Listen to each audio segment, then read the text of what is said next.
Good morning my dear children. मैं S T. Mishra Hamid memorial girls inter college Dostpur online classes के माध्यम से आज आपको इंटरमीडिएट के बारे में, इतिहास के बारे में बताऊंगा। इतिहास किस प्रकार से अपनी प्राचीनता को बताता है।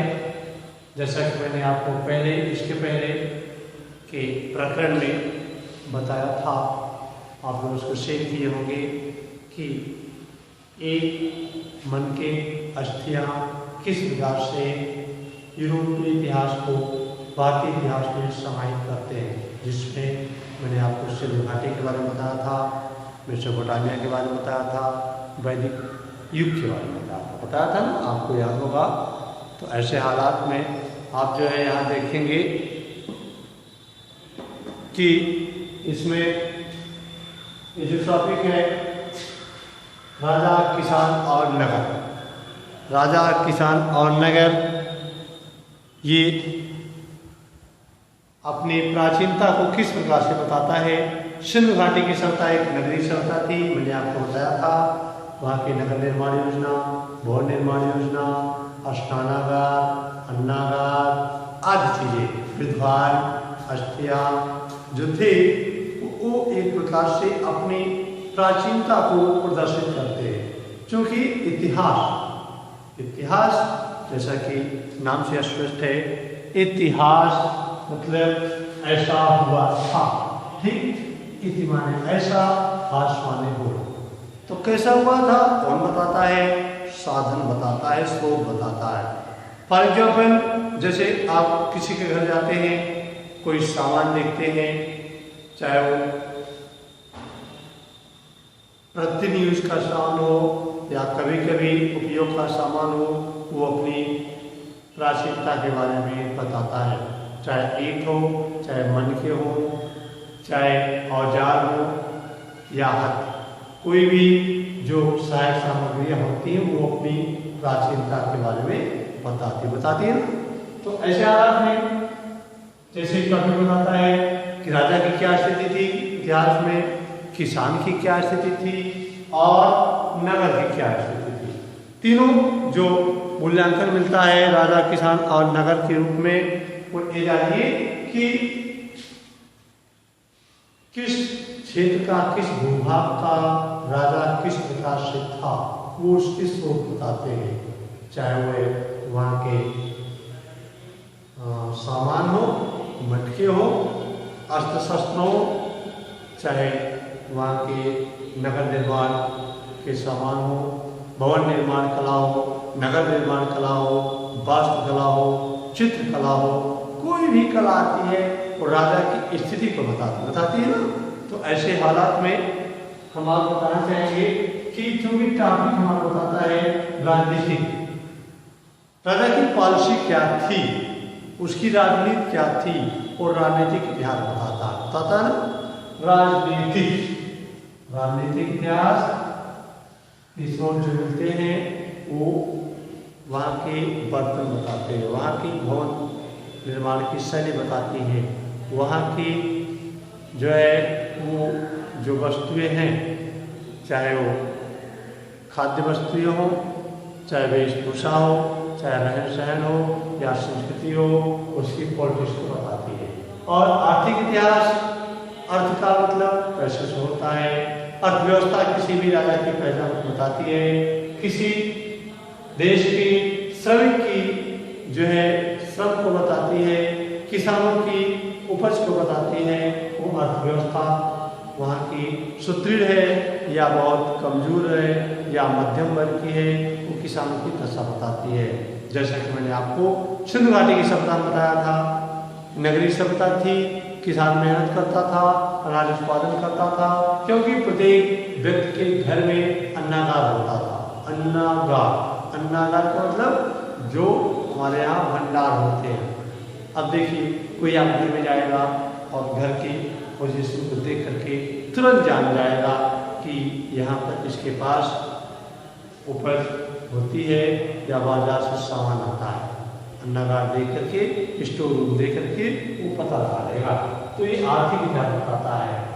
और इसमें राजनीतिक, आर्थिक इतिहास में जो है वो लेखों की भूमिका होती है। लेख, ठीक। एक शब्द यहाँ पर मैंने लिखा शिलालेख, ठीक।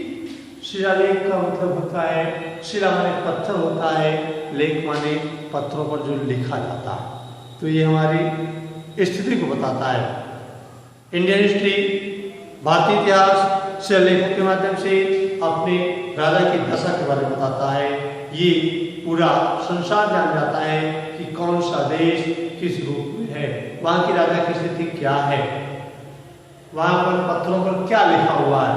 अगर पत्थरों पर अच्छी बात लिखी गई है तो वहाँ का राजा जो है अच्छा माना जाएगा। पत्थरों पर अगर उसकी जो लोकोक्तियाँ हैं, जो वहाँ की वर्ण समूह हैं, जो शब्द रूप हैं, धातु रूप हैं, अगर वो उसमें व्याख्यान देते हैं तो अपनी स्थिति को बताते हैं। इसलिए लेखों का महत्व राजनीति के बारे में बताता है, अर्थव्यवस्था के बारे में बताता है कि किसी भी देश की राजनीतिक दशा क्या है, वहाँ के पत्थर बयान करते हैं, पत्थरों पर क्या लिखा हुआ है, राजा की स्थिति क्या है और वहाँ का जो आर्थिक स्वरूप क्या है। धन के बारे में सूचना जो देता है वो शिलालेख देता है। किस प्रकार से देता है, ये इतिहास इसका सार से प्रस्तुत करता है। मैंने ये भी बताया कि किसी भी राजा के दरवाजे के सामने क्या लिखा है, किस भाषा में लिखा हुआ है, किस उस पर जो है किस प्रकार का कलात्मक स्वरूप डाला गया है, वो एक प्रकार से अर्थव्यवस्था बताता है। शिलालेख जो हमको मिले हैं ये प्राचीन काल में मिले हैं। सिंधु घाटी के शिलालेख जो मिलते हैं वो अलग अपनी व्यवस्था बताते हैं, जो पढ़ा नहीं जा सकता, जो लोग पुरातत्ववेत्ता उसको पढ़ पाते हैं और वो अपनी राजनीतिक भूमिका को बताते हैं। इसके बाद जो है हमारे यहाँ मौर्य काल आता है। मौर्य काल में शिलालेखों का महत्व बढ़ जाता है, ठीक। मौर्य काल आपने अच्छा 11 में पढ़ा रहा होगा, हाई स्कूल में पढ़ा रहा होगा कि मौर्य काल के इतिहास जानने के साधनों में लेखों का महत्व आता है। चंद्रगुप्त मौर्य ने मौर्य वंश की स्थापना किया और उसके बाद जो है उसका जो महत्व बढ़ता है, अभिलेखी महत्व बढ़ जाता है, अशोक के काल में बढ़ जाता है। अशोक के काल में, अशोक का काल जो कहलाता है कि महानता का काल कहलाता है। क्यों कहलाता है? अशोक के काल का शिलालेखों में कई प्रकार के शिलालेख आते हैं, जैसे चतुर्दश शिलालेख, बब्रू शिलालेख। उसमें जो लेखक अपनी भूमिका को दर्शाता है, पत्रों पर, स्तूपों पर, चैत्यों पर, विहारों पर की जो लेख लिखे जाते हैं वो एक प्रकार से अपनी ऐतिहासिक परंपरा को बताते हैं। ऐतिहासिक परंपरा में मौर्य काल में अशोक का नाम आता है। अशोक अपने काल का महान शासक कहलाता है। क्यों कहलाता है? क्योंकि अशोक का शिलालेख जो बताता है वो उसकी उपलब्धियों को बताता है। अशोक किस प्रकार का था? अशोक महान सम्राट था। क्या शासक आता है? ऐतिहासिक साक्ष्य हमको शिलालेखों के बारे में बताता है। अशोक ने अपने काल में 84,000 स्तूप बनवाए। कितने बनवाए? नोट लेंगे बच्चों, ये बहुत बोर्ड में आता है कि किसी भी राजा के राजनीतिक इतिहास बताने में जो है अभिलेख जो आते हैं किस प्रकार की भूमिका निभाते हैं, तो एक ठोस आधार प्रस्तुत करते हैं। पुरातत्व के रूप में वे अपने वृत्तांत को देते हैं जो अभिलेखों में एक साक्षी के रूप में सामने आते हैं। तो ऐसे मौर्य काल का वह कौन सा शासक था जिसने अभिलेखों के माध्यम से इतिहास को एक ठोस आधार प्रस्तुत किया? तो उसका जवाब आता है सम्राट अशोक। इसी तरह से क्वेश्चन आता है, अशोक ने अपने काल में राजनीति को बताने के लिए किस प्रकार से भूमिका अदा की? इसका जवाब आता है अशोक ने शिलालेखों के माध्यम से अपने इतिहास को बताया, क्योंकि उसने 84,000 स्तूप बनवाया और स्तूपों पर जो है जो लेख लिखवाया वो एक धार्मिक लेख लिखवाया, आर्थिक स्थिति को बताया, राजनीतिक स्थिति को बताया। और राजनीतिक स्थिति आती है किसी भी राजा के काल का जो वृत्तांत मिलता है, उसके काल का लेख कितने देशों में गया, सुदूर प्रांतों में गया, अपने देशों में रहा, वो सीमांत नगरों में गया, तो उसके पत्थर जहाँ जहाँ तक जाते हैं और राज्य की सीमा को बताते हैं, जो राजनीतिक विस्तार को बताते हैं। आर्थिक इतिहास जो मिलता है अर्थव्यवस्था में शिलालेखों का महत्व आता है। इतिहास का निर्माण शिलालेख किस प्रकार से करते हैं, ये टॉपिक आता है इसमें कि इसके अंतर्गत क्वेश्चन आता है कि आर्थिक इतिहास को बताने में शिलालेखों की भूमिका बताओ।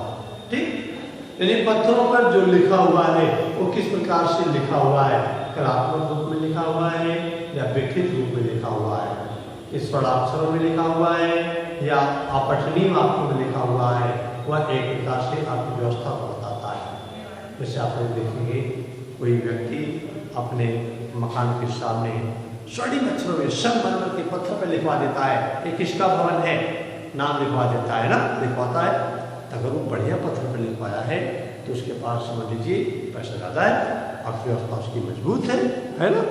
अगर वो गंदे पत्थर पर, रफ पत्थर पर लिखवाया है, अपना नाम लिखवाया है, राजा का नाम लिखवाया है, राजा के इतिहास में लिखवाया है, तो एक प्रकार से वह जो है अपनी अर्थव्यवस्था को कुछ अच्छी और आसान दिखाता है। राजनीतिक इतिहास में ये बात आती है कि राजनीति का विस्तार कहाँ तक हुआ, ये शिलालेख बताता है। मौर्य काल का शिलालेख, ये तो मौर्य काल के बारे में मैंने बताया। अशोक, बिंदुसार, चंद्रगुप्त आदि जो शासकों का नाम आता है ये अभिलेखी साक्ष्यों से लेखों के माध्यम से आता है। अशोक के काल का लेख जो मिलता है सुदूर देशों में मिलता है, श्रीलंका में मिलता है, नेपाल में मिलता है, अफगानिस्तान में मिलता है, सुदूर प्रांतों में, क्योंकि बौद्ध धर्म का प्रचार करने के लिए, ये धार्मिक प्रचार के लिए अशोक ने महामात्रियों की नियुक्ति किया और उसको दूसरे देशों में भेजा। यहाँ जाने के बाद लोगों ने अपने अपने धर्म का प्रचार किया था और वो लेख बताता है जो राजनीतिक दशा को दर्शाता है। बौद्ध धर्म का प्रचार कहाँ कहाँ हुआ वो उसका शिलालेख बताता है। ये टॉपिक के माध्यम से इतिहास में ये बताया जाता है। इस तरीके से गुप्त काल की बात आती है, मौर्य काल के बाद गुप्त काल की बात आती है। गुप्त काल में राजनीति के बारे में वंशावली मिलती है। गुप्त काल में चंद्रगुप्त का नाम आता है, रामगुप्त का नाम आता है, स्कंदगुप्त का नाम आता है, समुद्रगुप्त का नाम आता है, चंद्रगुप्त द्वितीय विक्रमादित्य का नाम आता है। और जो है उत्तरवर्ती काल में विश्वगुप्त का नाम आता है।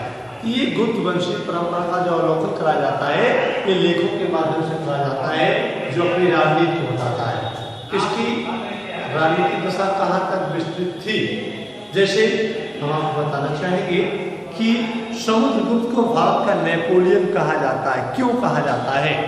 क्योंकि समुद्रगुप्त तो जैसे फ्रांस का नेपोलियन था, बोनापार्टा, आप लोग हाई स्कूल में पढ़े रहे होंगे कि बोनापार्टा को नेपोलियन कहा गया। उस तरीके से भारतीय इतिहास में समुद्रगुप्त को नेपोलियन कहा गया क्योंकि उसने अभिलेखों के माध्यम से अपने राजनीतिक विस्तार को बताया। समुद्रगुप्त के काल के लेख पत्रों पर लिखे हैं। हर्षेय था, एक विद्वान था हर्षेय, जिसने लिखी किताब लिखी, जिसने प्रयाग प्रशस्त, इलाहाबाद में प्रयाग प्रशस्त जो है समुद्रगुप्त के काल के लेख मिलते हैं। उसके काल का दरबारी कविता हर्षेय, इसका उपयोग कर सकते हैं कि अभिलेखों में किस प्रकार से गुप्त वंश के इतिहास को बताया। समुद्रगुप्त के काल के इतिहास को बताने वाला महत्वपूर्ण अभिलेख कौन है? तो हर्षेय की प्रयाग प्रस्ताव हम कर सकते हैं। प्रयाग प्रशस्त, प्रयाग में है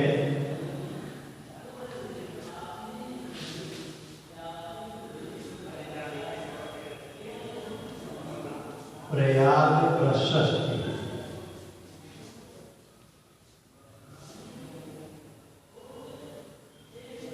इसके रचयिता कौन है? हर्षेय। हर्षेय ने प्रयाग प्रशस्त में गुप्त काल के इतिहास को बताया। गुप्त काल को स्वर्णयुग कहा जाता है। क्यों कहा जाता है? क्योंकि प्रशस्तियां बताती हैं, अभिलेख बताता, पत्थर बताता है। और मैंने बताया राजनीति के बारे में बताती है। राजनीति में राजा की नीतियां क्या थी? समुद्रगुप्त जो है ये महान नेता था, कैसे नेता था, ये अपनी नीतियों का जो विस्तार किया, राजनीति का विस्तार किया, वो प्रशस्तियों के माध्यम बताया जाता है कि ये अपने देश में नहीं बल्कि विदेशों तक अपनी राजनीति का विस्तार किया था। क्योंकि प्रयाग प्रशस्त के पत्थर पर लेख लिखा हुआ आज भी लिखा हुआ है। आप लोग जब आगे पढ़ेंगे तो इसको जानने का प्रयास करेंगे। किसी महावंश की टीका में व पुराण में इसका समर्थन किया गया है कि समुद्रगुप्त इसका लड़का था, वंशावली के बारे में बताती है। शिशिरगुप्त पुत्र से घटोत्कच पुत्र से चंद्रगुप्त महापुत्र से महाराजा श्री समुद्रगुप्त से, ऐसा वहाँ पर लिखा हुआ है। राजनीति के बारे में बताता है कि राजनीति उसकी विस्तारित थी, सुदूर देशों तक थी और उसमें चंद्रगुप्त विक्रमादित्य को बताया गया है कि राजनीतिक विस्तार को बताता है, जो हर प्रशस्त जो है से जाना जाता है। इसमें बताया जाता है कि संस्कृत में श्लोक उस पर प्रयाग प्रशस्त के इस पत्थर पर लिखा हुआ है कि समतट द्वार कामरूप नेपाल कर्तिपुर आदि विधिश्च राजस्य विजितस्य महाराजाधिराज श्री समुद्रगुप्तस्य। मतलब समुद्रगुप्त जो है समतट द्वार कामरूप नेपाल कर्तिपुर आदि राज्यों पर विजय स्थापित किया था। कैसे किया था? अपने बाहुबल के आधार पर किया था। कौन बताता है? ये लेख बताता है। तो फॉलो किया मेरी बात को, ये गुप्त काल के लेख बताते हैं। इस तरीके से आपको मिलेंगे राजपूत काल के लेख मिलते हैं।